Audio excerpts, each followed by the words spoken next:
بسم الله الرحمن الرحيم وبه نستعين وهو خير المعين صلى الله على رسوله الكريم وعلى آله الطيبين الطاهرين اللهم صل على محمد.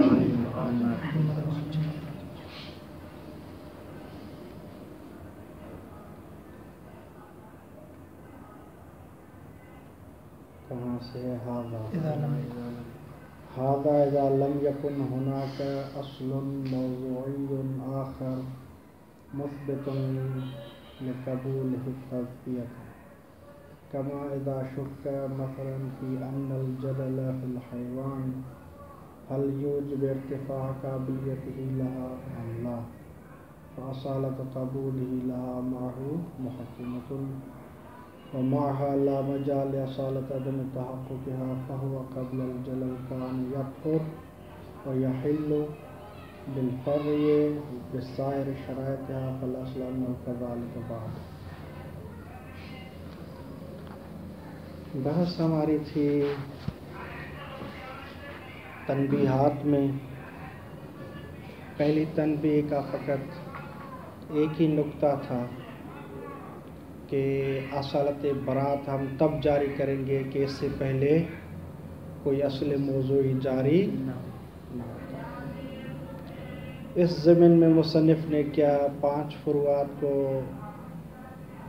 ذکر کیا ہے اور 2 فرع جو ہیں ہم نے ذکر کر چکے ہیں اور ان 5 میں سے 3 جو ہیں وہ شبہات حکمیہ سے تعلق رکھتی ہیں اور 2 شبہات موضوعیہ کے ساتھ. 2 گزر چکی الحمدللہ. آج ایک ہے باقی شبہات حکمیہ میں سے. وہ یہ ہے کہ ایک جانور ہے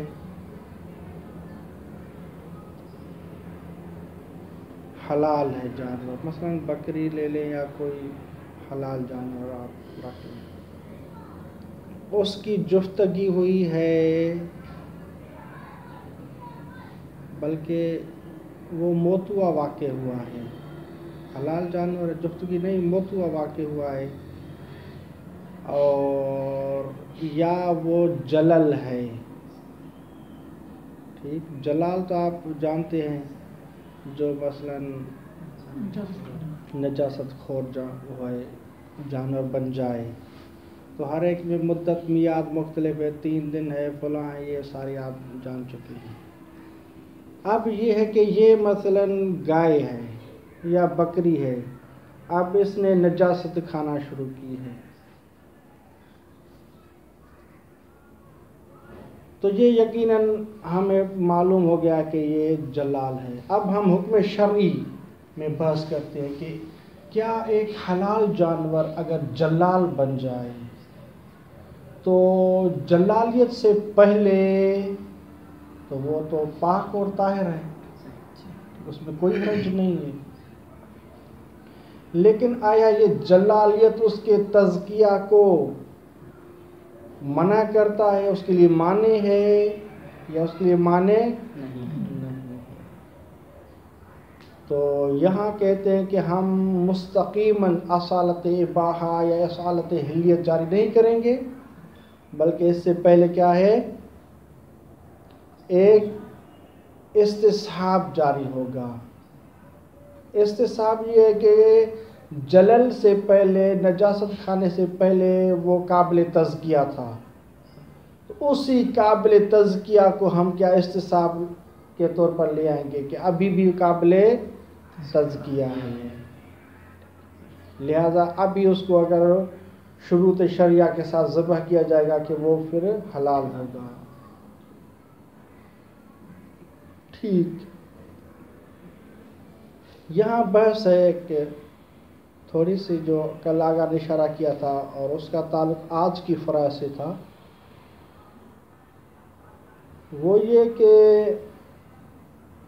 یہ جو امور ہیں، مثلا تزکیہ میں ذابح مسلمان ہونا چاہیے، جہت قبلہ کی طرف ہونی چاہیے، آلہ جو ہے حدید کا ہونا چاہیے، فرع الاوداج ہونا چاہیے، جتنے بھی یہ شروط ہیں یہ تزکیہ میں۔ بس یہ ہے کہ آیا انہی چیزوں کو جو ہم جتنے بھی ہیں 4 5 6 جتنے بھی ہیں ان کو کہیں گے کہ یہ خود تزکیہ ہیں، یہ خود تزکیہ ہیں یا نہیں، بلکہ تزکیہ جو ہے وہ ایک اثر ہے جو کہ بسیط ہے، جو حاصل ہوتا ہے ان کے حاصل ہونے سے۔ تقریب ذہنی کے لیے ایک مثال دیتا ہوں۔ شارع مقدس نے کہا کہ آپ طہارت کر لیں، لا صلاۃ الا بطہور، تو اب پھر آیت کریمہ میں بھی آیا کہ آپ جب نماز کے لیے اٹھو تو مثلاً آپ کیا کر لیں، غسلتین اور مسحتین کر لیں۔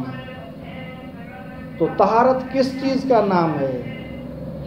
طہارت یہ مسحتین اور غسلتین کا نام ہے، یا طہارت ایک امر بسیط ہے جو اس میں مصدری ہے کہ جو غسلتین اور مسحتین کے کرنے سے حاصل ہوتی ہے طہارت، جو کہ ہمارے اختیار میں نہیں ہے۔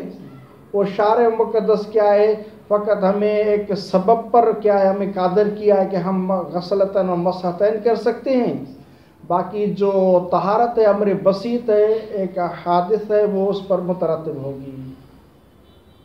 تو اس میں اختلاف ہے علماء کا کہ طہارت نام اس میں مصدری ہے، وہ امر بسیط چیز ہے، وہ ہمارے اختیار میں نہیں ہے، وہ شارع مترتب کر رہا ہے، یا نہیں طہارت نام خود ان افعال کا ہے کہ جو ہم منہ کو دھو رہے ہوتے ہیں، کوہنیوں کو دھو رہے ہوتے ہیں، مسح کر رہے ہوتے ہیں، ان خود چیزوں کا، ان واجبات کا نام طہارت ہے۔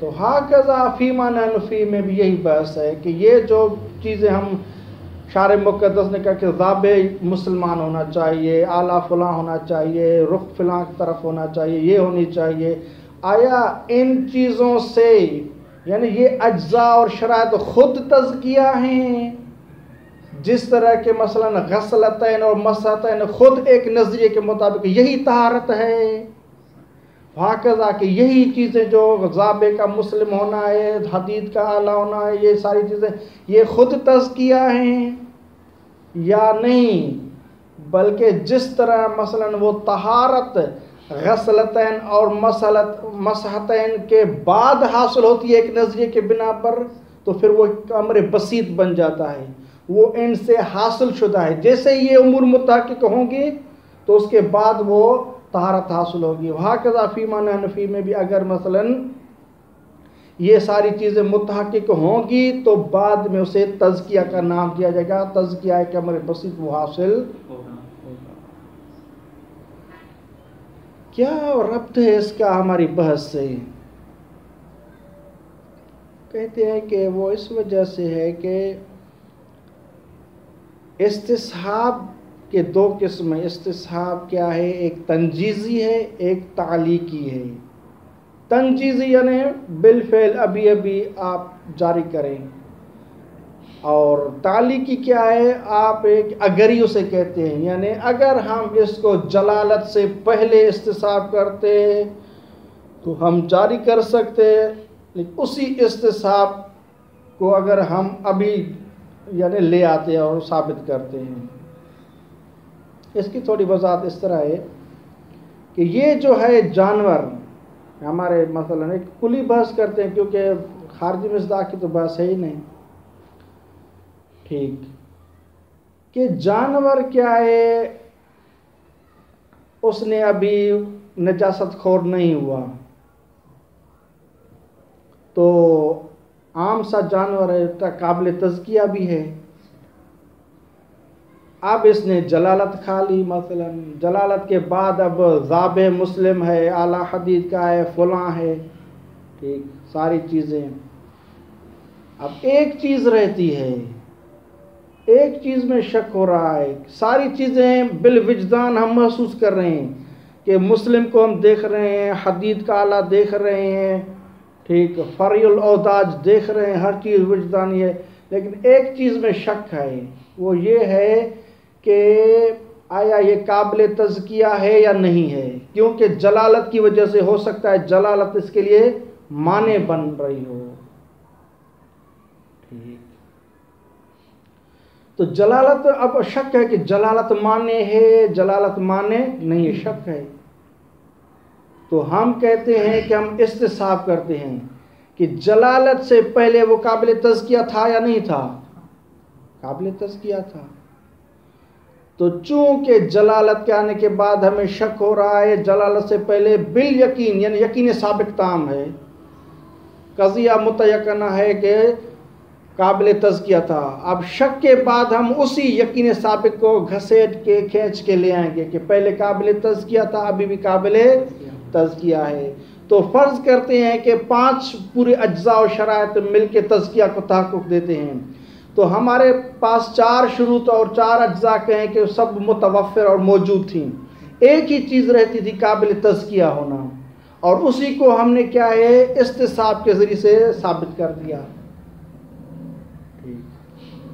تو اگر ہم کہتے ہیں کہ تزکیہ نام ہے خود انہی چیزوں کا، جس طرح کہ طہارت میں مسحتین اور غسلتین کا بذات خود ان کا طہارت نام ہے، یہاں بھی ہمارا نظریہ یہ رکھیں کہ تزکیہ نام ہے انہی چیزوں کا، یہ جو شارع نے رکھی ہیں کہ آپ کے لیے ضروری ہے کہ ذابح مسلم ہو فلاں ہو.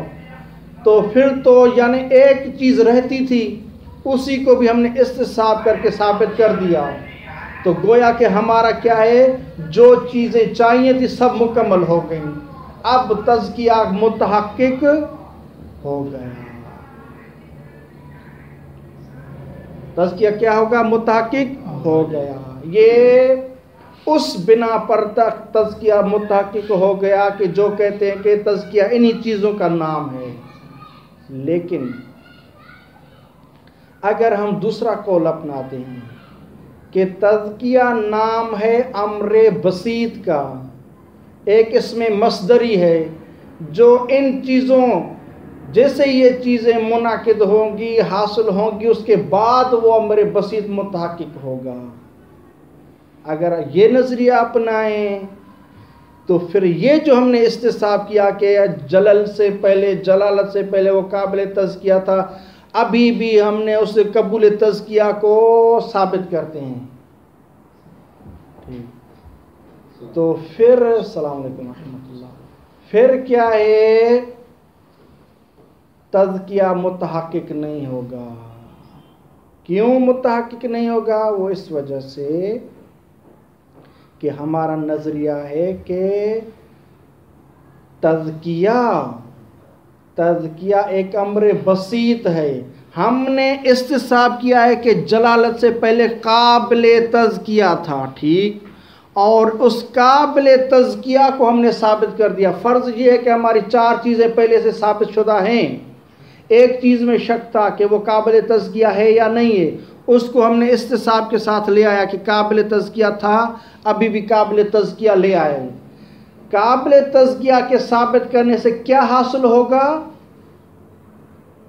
قابل تزکیہ ثابت کر دیا، اس پر کوئی اثر شرعی مترتب ہو رہا ہے؟ اس پر تو کچھ بھی نہیں ثابت ہو رہا. بلکہ کیا چیز ثابت ہوگی اگر ہم ثابت کرنا چاہتے ہیں؟ اگر ہم کہیں کہ نہیں یہ چیزیں جب ثابت ہو گئیں تو ایک عقلی سی بات ہے کہ امر بسیط متحقق ہوگا. وہ امر بسیط وہی تزکیہ کا حاصل ہونا ہے. کہتے ہیں کہ یہ اصل مثبت ہے. یہ کیا ہے؟ اصل مثبت ہے. یعنی آپ استصحاب کر رہے ہیں ایک چیز کا، اسی پر تو کوئی حکم شرعی مترتب نہیں ہو رہا، بلکہ اس چیز پر ایک دوسری چیز مترتب ہو رہی ہے کہ جس پر حکم شرعی مترتب ہو رہا ہے. لہذا آپ کیا استصحاب یہ درست نہیں ہوگا. تو ہم کیسے پھر استصحاب کریں؟ ہاں، تو اب نوبت آ گئی کہ استصحاب تنجیزی ہمارے لیے فائدہ مند نہیں ہے، بلکہ ہم استصحاب تعلیقی سے تمسک کریں گے. وہ یوں لولائی بات ہے، اگر یہ بات ہے کہ یعنی اگر جلالت سے پہلے کوئی ذابح مسلم ہوتا، اعلیٰ حدید کا ہوتا، جہت قبلہ کی ہوتی، فریع الاوداج ہوتا، ٹھیک، اس وقت جلالت سے پہلے اس میں قابل تزکیہ تھا۔ اگر وہاں ذبح کیا جاتا اس آنات میں، اس زمان میں، تو حتماً و جزماً وہ جو امر بسیط ہے تزکیہ وہ حاصل ہوتا۔ لہذا اب بھی اگر ہم یعنی وہ ذبح کریں گے تو اسی استصحاب اگری کو جو تعلیقی تھا اسی کو کھینچ کے لے آئیں کہ کہیں گے کہ ابھی بھی کیا ہے یہ حاصل ہے، یعنی وہ تزکیہ کے جو پہلے حاصل ہونا تھا وہ ابھی بھی حاصل ہوگا۔ ہم اسی تزکیہ کی جو کہ میرے بسیط ہے اسی کو ہم استصحاب کر کے لے آئیں گے۔ یہ فرق ہے ان میں تعلیقی اور تنجیزی کا۔ اور کوئی ہوا بحث انشاءاللہ بعد میں بیٹھی ہیں انشاءاللہ خدمت میں۔ بعد والی بحثیں دو ہیں، دو شبہ موضوعیہ کی ہیں۔ اس میں ایک یہی ہے موضوعیہ کی بحث ہے کہ مثلا کوئی جانور ہے جو ہمارے پاس شارع مقدس نے یہ چیزیں رکھی ہیں، اسلام مثلا ذابح مسلم ہو، فلاں یہ چیزیں ہیں، ان میں سے کسی ایک میں ہمیں شک ہو جائے، کوئی بھی کسی میں بھی مثلا اعلیٰ حدید کا تھا یا نہیں، آج کل کی مثلا جو سکین اور چھریاں ہیں اس میں پتہ نہیں شبہ ہو رہا ہے کہ یہ حدید کا ہے بالحقیقت یا اسٹیل ہے یا فلاں ہے مثلا، تو آیا پھر وہ حیوان ہمارے لیے کیا کھانا جائز ہے اس کا گوشت یا نہیں؟ ہم اصالت الحلیہ اصالت البراء جاری کریں یا نہ کریں؟ یہ بکرا ماشاءاللہ ہے 15-20 کلو کا، اب ایک شرط میں کیا ہو گیا ہمیں شک ہو گیا ہے، تو یہاں ہم کیا کہیں گے اصالت عدم تزکیہ، کیونکہ کوئی بھی ایک شرط ہے اس میں اختلال ہے، شک ہے کہ یہ پوری ہوئی ہے یا نہیں ہوئی، لہذا وہ اصالت عدم تزکیہ جاری کریں گے اور کہیں گے کہ یہ تزکیہ اس کا نہیں ہوا لہذا ہم اس کو نہیں اپنا سکتے۔ یہ ایک موضوعی بحث تھی۔ ایک شبہ موضوع یہ ہے کہ یہی بحث ہے جو جلالت کی بحث ہے یا موتوا کی بحث ہے، مثلا حیوان ہے، حلال گوشت جانور ہے، اس نے کچھ نجاست کھائی ہوئی ہے، لیکن ابھی ہمیں تسمیہ میں شک ہے کہ آیا یہ جلال بن چکا ہے یا ابھی جلال نہیں ہوا۔ تو مثلا یوں کہا جاتا ہے نا کہ جب اسے جلال کہا جائے تب اس کا تبرئہ کرتے ہیں اور اس کو ہم باندھتے ہیں کچھ مخصوص دنوں کے لیے، تو وہ تو اس جانور کو کہ جو جلال بن چکا ہو، لیکن اس نے تھوڑی سی کھائی ہے، اب یہ اس تسمیہ کی حد تک پہنچا ہے کہ ہم اسے جلال کہیں یا ابھی یہ جلال کی حد تک نہیں پہنچا ہوا، تو اب کیا کریں؟ تو کہتے ہیں کہ یہاں ہم کیا اصالت اباحت جاری کریں گے، کہیں گے کہ پہلے جلالت سے پہلے وہ یقیناً قابل تزکیہ تھا، بالکل کوئی حرج نہیں تھا، ابھی شک ہے کہ وہ مانے متحقق ہوا ہے مانے یا متحقق نہیں ہوا ہے، تو ہم کہیں گے کہ مانے متحقق نہیں ہوا ہے، لہذا وہی برات جاری کریں گے اور اس کا حلال گوشت جانور ہے گوشت اپنائیں گے۔ اس کے بعد ثانی تربیت دیکھتے ہیں کہ انشاءاللہ پہنچتے ہیں یا هذا اذا لم يكن هناك اصل موضوعی آخر مثبت لقبوله التزکیہ۔ یہ اس وقت کی بحث ہے کہ جب ہمارے پاس اصل موضوعی دوسری کوئی نہ ہو کہ جو مثبت ہو لقبول الحیوان التزکیہ، کہ جو ثابت کنندہ ہو کہ یہ حیوان تزکیہ کو قبول کرنے والا ہے۔ مثال وہی آپ کے سامنے یہ شبہ حکمیہ ہے، اور ہم ابھی مثلا فقہ کی بحث میں ہیں، مرحلے استدلال اور مرحلے اس میں استنباط میں ہیں کہ آیا کوئی جانور جلال بن جائے تو یہ جلالیت اس قابل تزکیہ ہونے کے لیے معنی ہے یا معنی نہیں ہے. یہ اسی مرحلے کی بات ہے، استدلال اور استنباط کے مرحلے کی بات ہے. کما اذا شک، جب شک کیا جائے، مثلا کوئی فقی ہے وہ شک کرتا ہے، مرحلہ استنباط میں ہے، مرحلہ استدلال میں ہے. شک ہے کہ فی ان الجلل فی الحیوان، حیوان میں جو جلالیت ہے، حل یوجب، آیا یہ جلالیت موجب بنتی ہے ارتفاع قابلیت الحیوان لتزکیہ، کہ یہ موجب بنتی ہے کہ حیوان تزکیہ میں جو اس میں قابلیت تھی وہ مرتفع ہو جائے، یا جلالیت اس کا موجب نہیں بنتی. تو میں ایک فقیہ کے ناطے کیا میں استنباط کر سکتا ہوں، کیا حکم لگا سکتا ہوں؟ لا، یا یہ جو جلالیت ہے، جلل ہے حیوان میں، وہ موجب نہیں بنتا ارتفاع قابلیت الحیوان لتزکیہ کے. تو آگے آخر کہتے ہیں فَأَصَالَةُ قَبُولِهِ لَهَا مَعَهُ مُحَكِّمَةٌ. اصالت قبول، یعنی اصالت بمعنی یہاں وہی استصحاب کا مراد ہوگا. اصالت قبول الحیوان للتزکیہ معہ مع الجلل محکمۃ، یہ اصالت کیا ہے، وہ مجری اور جاری ہوگی.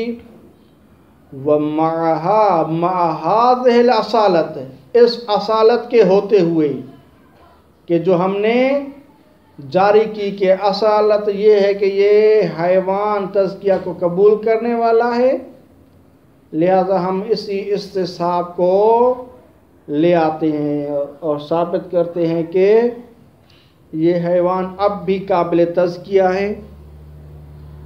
وَمَعَهَا لَا مَجَالَ لِأَصَالَةِ عَدَمِ تَحَقُّقِهَا، اس اصالت کے ہوتے ہوئے کوئی مجال نہیں ہے اس دوسری اصالت کے لیے. وہ کون سی ہے؟ اصالت عدم تحقق تزکیہ. کوئی یہ کہہ کہ اصل یہ ہے کہ عدم تزکیہ، تو کہتے کہ اس کی کوئی مجال نہیں ہے، کیونکہ اصالت عدم تحقق تزکیہ وہ ہم اس وقت جاری کریں گے کہ جب ہم عدم ازلی کی طرف چلے جائیں، اور ابھی اس کی کوئی نوبت نہیں ہے، کیونکہ ہمیں یقین ہے کہ یہ حیوان کیا ہے، وہ قابل تزکیہ ہے. ایک زمانہ یقین ہے کہ یہ قابل تزکیہ تھا، ابھی فقط کیا اس کے معنی میں شک ہے. تو لہذا وہ جو یقین سابق ہے کہ قابل تزکیہ تھا، اسی کو ہم کھینچ کے لے آئیں گے. اصالت عدم تزکیہ تو اس وقت جاری ہوتی کہ مثلا ہمیں شک تھا کہ وہ قابل تزکیہ ہے یا نہیں ہے، جس طرح کے ساتھ کا بحث میں کل بحث کر چکے ہیں کہ مثلا وہ متولد ہوا ہے کتے سے اور مثلا ایک حلال جانور سے، تو اب پتہ نہیں چل رہا کہ یعنی یہ قابل تزکیہ ہے یا قابل تزکیہ نہیں ہے. لہذا ابھی کوئی نوبت نہیں ہے اصالت عدم تحقق تزکیہ کی. خلاصۃ الکلام فَهُوَ قبل الجلل، پس یہ جو حیوان ہے جلل سے پہلے کان یطہر، طاہر تھا، وَيَحِلُّ، اور حلال تھا. کیسے؟ بالفرع بسائر شرائط، فرع اور اس کے جو باقی شرائط اس کے ساتھ وہ طاہر اور حلال ہو جاتا. یہ قبل الجلل، ٹھیک. فَالْأَصْلُ، پس اصل یہ ہے، یعنی استصحاب کا تقاضا یہ ہے. اصل سے مراد یہاں کیا ہے؟ استصحاب ہے. انہو، یہ جو حیوان ہے، کذالک، یعنی یطہر و یحل، طاہر بھی ہوگا اور حلال بھی ہوگا، بعدہ، یعنی بعد الجلل. تو یہاں آپ دونوں استصحاب متصور کر سکتے ہیں، یا آپ استصحاب تنجیزی کو لے آئیں یا استصحاب تعلیقی کو، کہ اگر جلل سے پہلے ہم اس کو ذبح کرتے تو بلا شک اس پر تزکیہ مترتب ہوتا، جو امر بسیط ہے وہ مترتب ہوتا. اسی امر بسیط کو ابھی ہم کیا ہے، کھینچ کے لے آتے ہیں. وَمِمَّا ذَكَرْنَا ظَهْرَ الْحَالِ فِي مَشْتَبَهَتْ حِلْيَتُهُ وَحُرْمَتُهُ بِشُبْهَةِ الْمَوْضُوعِيَّةِ مِنَ الْحَيْوَانِ، اور جو ہم ذکر کر چکے ہیں اسی سے صورتحال واضح ہو جاتی ہے فی ما اشتبہت حلیتہ و حرمتہ، اس حیوان میں کہ اشتبہت حلیتہ و حرمتہ، جس کی حلیت اور حرمت میں کیا ہے؟ اشتباہ ہے۔ لیکن آیا یہ شبہات حکمیہ ہے؟ کہہ رہے کہ نہیں، بشبہت الموضوعیت من الحیوان، حیوان و شبہ موضوعیہ کا اشتباہ ہے کہ یہ حلال ہے یا حرام ہے۔ 15-20 کلو کا بکرا ہے، کوئی ایک شرط میں ہمیں شک ہوا ہے کہ یہ شرط پوری ہوئی ہے یا نہیں، صحیح طرح قبلہ کی طرف تھا یا نہیں تھا، ذابح مسلم تھا یا نہیں تھا، ہکذا۔ وَأَنَّ أَصَالَةَ عَدَمِ التَّزْكِيَةِ مُحَكِّمَةٌ، اصالت عدم تزکیہ وہ محکم جاری ہوگی فی ما، اس صورت میں یا اس جانور میں، شک فیہا، جب شک کیا جائے اس تزکیہ میں۔ کیوں شک ہو رہا ہے تزکیہ میں؟ لِأَجْلِ شک، اس وجہ سے شک ہوا ہے کہ فی تحقق، آیا وہ متحقق چیز ہوئی ہے، ما وہ شرط اعتبر فی التزکیۃ شرعاً، جس کو معتبر قرار دیا گیا ہے تزکیہ میں شرعی طور پر۔ مثلا شریعت میں تزکیہ کو میں معتبر کیا گیا کہ ذابح مسلم ہو یا اعلیٰ حدید کا ہو یا جہت قبلہ کی ہو، تو ما اعتبر فی التزکیہ، جو تزکیہ میں معتبر کی گئی ہے، سب کی سب یا ایک کوئی مثلا بعض ان میں سے ہو تب بھی ٹھیک ہے، وہ متحقق ہوئی ہے یا نہیں، تو ہم کہیں گے کہ اصالت عدم تزکیہ، کیونکہ اس شرط سے پہلے تزکیہ نہیں تھا، وہ اسی کو ہم عدم تزکیہ ثابت کریں گے، ابھی بھی تزکیہ نہیں ہوا، جب تک ہم ان کو بالکل یقینی طور پر ثابت نہیں کر سکتے یا تعبداً ثابت نہیں کرتے۔ کما ان، یہ آخری جو 5ویں ہے وہ بھی شبہ موضوعیہ کی ہوئے ہے، اور اس میں وہی ہے کہ ہمیں یقین ہے، اور شارع نے مثلا فقیہ نے فتویٰ دے دیا ہے استنباط کر کے کہ بھئی جلالت معنی ہے۔ کیا ہے؟ جلالت معنی ہے۔ اوپر والی بحث جو ہے وہ یہ تھا کہ جلالت معنی ہے یا نہیں، مرحلہ استنباط میں تھا، اب یہ استنباط ہو چکا، دلیل آ گئی، اس کو پتہ چل گیا کہ جلالت معنی ہے۔ ابھی عوام کے لیے مسئلہ ہے، عوام کے لیے یہ ہے کہ وہ حیوان مرحلے جلالت تک پہنچ گیا ہے، تسمیہ جلال اس پر صدق کرتا ہے یا نہیں کرتا، یا اس نے تھوڑا کھایا، ابھی اس کو جلال ہم نہیں کہیں گے، تو کیا ہے یہ، اس کا گوشت ہمارے لیے حلال ہوگا یا نہیں ہوگا۔ کما ان اصالت قبول تزکیہ محکمۃ، جس طرح کہ اصالت قبول تزکیہ یہ محکم اور جاری ہوگی کب؟ اذا شک فی طروع ما یمنع عنہ، جب شک ہو کہ کوئی عارض ہوئی ہے، ما ایک ایسی چیز کہ جو یمنع عنہ ہو، جو اس قبول تزکیہ سے منع کرے۔ ٹھیک، یہ شک ہوا ہے، ما یمنع عن، ما سے وہی مثلا وہ جلالت ہے، وہ اس حد تک پہنچ گئی ہے کہ جو یمنع عن قبول تزکیہ سے منع کرے، یا ایک ایسی چیز عارض اور طروع نہیں ہوئی۔ فَيُحْكَمُ بِهَا، پس اس اصالت قبول تزکیہ کے ذریعے سے حکم لگایا جائے گا، فی ما احرز، اس جانور میں کہ جہاں احرز الفریو، اوداد اربع کو احراز کیا گیا ہے، ثابت کیا گیا ہے، بسائر شرائطہا، اور بقیہ ساری شرائط بھی ثابت ہیں، ادا ہو، یعنی سوائے اس کے کہ ما یمنع عنہ ہو۔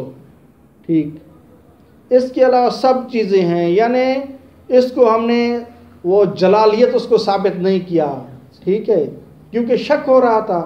اس کے علاوہ سب چیزیں کیا ہیں؟ وہ محرز اور ثابت ہیں۔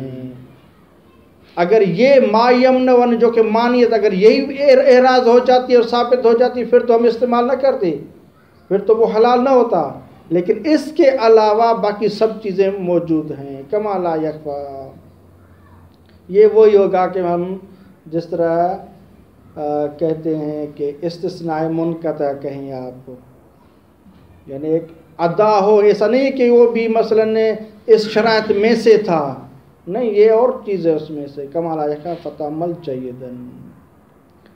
تنبیہ ثانی میں مصنف بیان کرنا چاہتے ہیں کہ احتیاط کیا ہے، وہ حسن ہے علی کل حال. ابھی ہماری جو بحث ہوئی اخباری کے ساتھ، وہ کہہ رہے تھے کہ شبہات تحریمیہ میں احتیاط کرو. ہم کیا کہہ رہے تھے کہ احتیاط واجب نہیں ہے.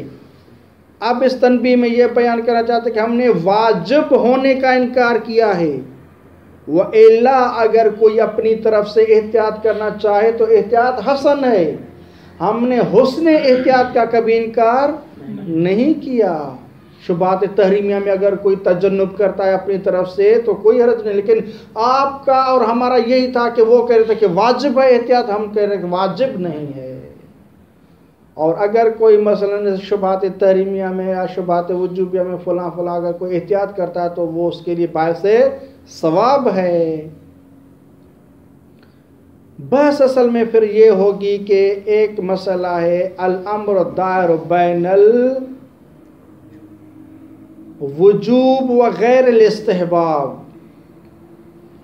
مثلا یہ چیز، یہ فعل میرے لیے واجب ہے یا مباح ہے، یا واجب ہے یا مکروہ ہے، یعنی استحباب کے علاوہ. کیونکہ اگر واجب اور حرام کا تو وہ معذورین کا مسئلہ بعد میں آئے گا. اور واجب، یہ واجب ہے یا مستحب ہے، اسی میں بھی کہتے ہیں کہ وہ آگے جو بحث ہوگی کہ اگر ہم یوں ترتیب سے لے آئیں گے کہ احتیاط یا تو عبادات میں ہوگا یا توسلیات میں ہوگا. توسلیات میں احتیاط کرنے میں کوئی مشکل نہیں ہے، ٹھیک ہے. مشکل ہے عبادات میں. وہ عبادات میں اس وجہ سے وہاں قصد قربت کیا جاتا ہے، اور قصد قربت کا مطلب یہ ہے کہ اس امر کا قصد کیا جاتا ہے کہ شارع نے یہ امر کیا ہے، میں اس کے قصد سے اس فعل کو انجام دیتا ہوں. لہذا اگر مثلا امر دائر ہے، مثلا الدعاء عند رؤیت الہلال، یا واجب ہے یا مستحب ہے، تو بھئی شارع کی طرف سے ایک امر آیا ہوا ہے. اب یہ پتہ نہیں ہے کہ یہ مستحب ہے یا واجب، پھر بھی قربت کر سکتا ہے اور کہہ سکتا ہے کہ جو امر آیا ہوا ہے میں اسی کی نیت سے انجام دے رہا ہوں. اگر واجب کا ہے تو واجب کا، اگر مستحب کا ہے تو مستحب کا. اس میں کوئی وہ نہیں ہے. مشکل یہ ہے کہ اگر ایک ایسا فعل ہے جس میں تردد ہے کہ یہ واجب ہے یا مکروہ ہے، یہ واجب ہے یا مباح ہے، تو یہاں قصد قربت کیسے کرے گا؟ یقین تو نہیں ہے کہ اس پر امر آیا ہوا ہے. ہو سکتا ہے کہ یہ مباح ہو، اور مباح کے ساتھ اس میں کوئی ترجیح نہیں ہے کہ اس سے تقرب کیا جائے. مکروہ ہے، اس میں کوئی مزیت اور ترجیح نہیں کہ تقرب کیا جائے. تو احتمال ہے کہ مثلا کراہت ہو اور احتمال ہے کہ واجب ہو. تو یہاں ساری بحث ہوگی کہ یہاں احتیاط کیسے کیا جائے. آج یہی کہیں کہ یہاں تک پڑھتے ہیں کہ احتیاط بعض کہتے ہیں کہ نہیں کیا جا سکتا کیونکہ قصد قربت نہیں کر سکتے. کل اس کو جواب دیں گے کہ قصد قربت کر سکتے ہیں یا نہیں. الثانیہ تنبیہ ثانی انہ لا شبہۃ فی حسن الاحتیاط شرعا وعقلا فی شبہۃ الوجوبیہ والتحریمیہ فی العبادات وغیرہ.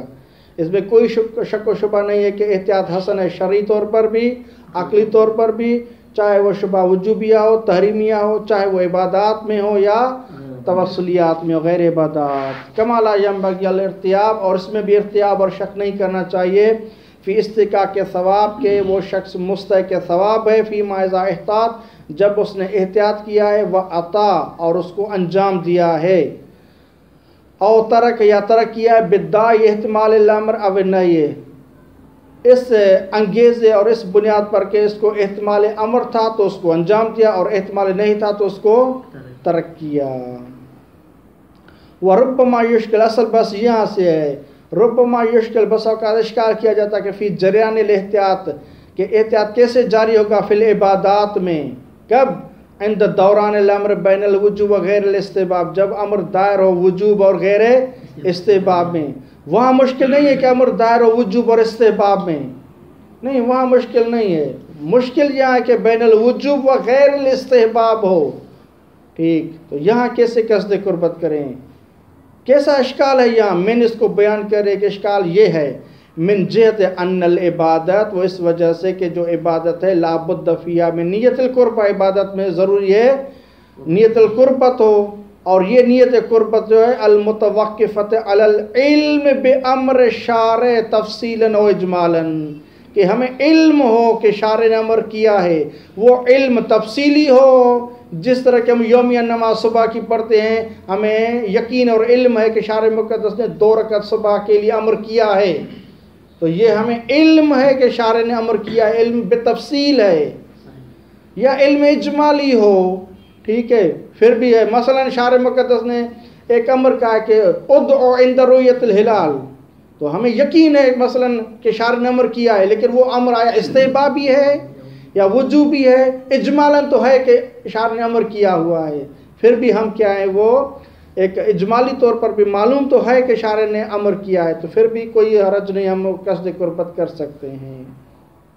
لیکن ہماری بحث میں جو ہے ابھی جو وجوب اور غیر استحباب میں، یہاں کیسے ہم قصد قربت کریں؟ یہاں وجوب اور اباحہ ہے، وجوب اور کراہت ہے، تو یہاں وہی علم بامر شارع متحقق نہیں ہو رہا، لہذا ہم کیسے قصد قربت کریں؟ اس کی ساری تفصیل انشاءاللہ کل خدمت میں عرض کریں گے۔ صلی اللہ علیہ رسول الکریم وعلی آلہ وصحبہ۔